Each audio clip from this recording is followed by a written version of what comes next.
ಇಂದೇ ಡೌನ್ಲೋಡ್ ಮಾಡಿ ಮತ್ತು ನಿಮ್ಮ ನೆಚ್ಚಿನ ಶೋಗಳನ್ನ ಆನಂದಿಸಿ. ಏನಾಯ್ತಪ್ಪ ನಿಮ್ಗೆ? ಯಾಕೆ ಮಾತಾಡ್ತಾ ಇಲ್ಲ? ಏನಿದೆಲ್ಲ?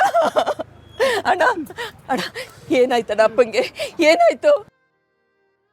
ಯಾವತ್ತು ನೀನು ಈ ಮನೆಯಿಂದ ಆಚೆ ಹೋದ್ಯೋ ಅವತ್ತಿಂದ ಅಪ್ಪನ ಪರಿಸ್ಥಿತಿ ಇದೇ ಥರ ಇದೆ.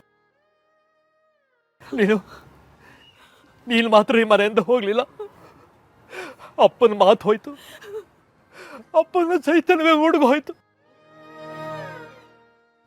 ಅವತ್ತು ಹೋದಳು, ಇವತ್ತು ನೀನು ಅಪ್ಪನ ನೋಡಕ್ ಬಂದಿದ್ಯಾ? ನನಗೆ ಕ್ಷಮಿಸ್ಬಿಡಪ್ಪ, ಕ್ಷಮಿಸ್ಬಿಡಣ್ಣ. ಅಪ್ಪ ನನ್ ಕ್ಷಮಿಸ್ಬಿಡಪ್ಪ. ಹೀಗೆಲ್ಲ ಆಗಿದೆ ಅಂತ ನನಗೆ ಗೊತ್ತೇ ಇರಲಿಲ್ಲ ಅಪ್ಪ. ನನಗೆ ಯಾರೂ ಹೇಳಿಲ್ಲ. ಅದಕ್ಕೇನೋ ಒಂದು ಮಾತು ನನಗೆ ಹೇಳಿಲ್ಲ ಅಪ್ಪ. ನನಗೆ ಕ್ಷಮಿಸ್ಬಿಡಪ್ಪ, ನನಗೆ ಕ್ಷಮಿಸ್ಬಿಡು, ಕ್ಷಮಿಸ್ಬಿಡಪ್ಪ. ಅಣ್ಣ ಅಣ್ಣ, ನನಗೆ ಕ್ಷಮಿಸ್ಬಿಡಣ್ಣ, ಕ್ಷಮಿಸ್ಬಿಡು. ಈಗೇನು ಮಾಡೋಕ್ಕಾಗಲ್ಲ, ಕಾಲ ಮಿಂಚೋಗಿದೆ. ಲಲಿತಾ ಹೇಳ್ತಾ ಇದ್ಲು, ನೀನು ಬಂದರೆ ಎಲ್ಲ ಸರಿ ಹೋಗುತ್ತೆ, ಅಪ್ಪ ಎದ್ದು ನಡೆದಾಡ್ತಾರೆ, ಮಾತಾಡ್ತಾರೆ ಅಂತ. ಅದು ಅವಳು ಕನಸಾಗಿತ್ತು, ನಂಬಿಕೆ ಆಗಿತ್ತು. ಆದ್ರೆ ಈಗ ಲಲಿತಾನೇ ಇಲ್ಲ. ಅಯ್ಯೋ ಲಲಿತಾ,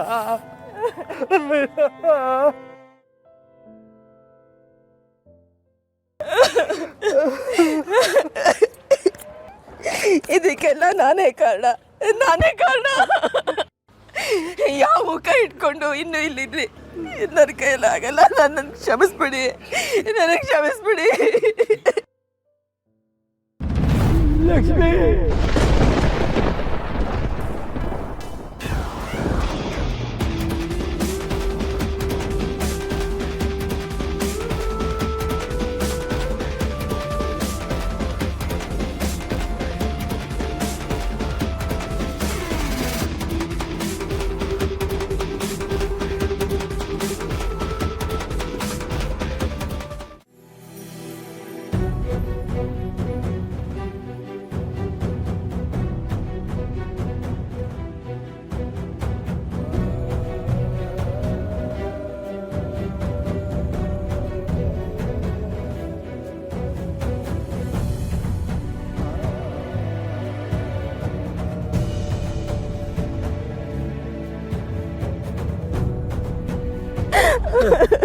ನೀನು ಶುಭ ಗಳಿಗೆಯಲ್ಲಿ ಬರ್ತೀಯ ಅಂದ್ಕೊಂಡ್ರೆ ಇಂಥ ಗಳಿಗೆಯಲ್ಲಿ ಬಂದ್ಬಿಟ್ಟಿಲ್ಲಮ್ಮ. ನೀನು ನಮ್ಮ ಮನೆ ಲಕ್ಷ್ಮಿ, ಇವಳು ಮಹಾಲಕ್ಷ್ಮಿ. ಇವತ್ತು ಮಹಾಲಕ್ಷ್ಮಿ ಇಲ್ಲ, ಲಲಿತಾ, ನರಸಿಂಹ.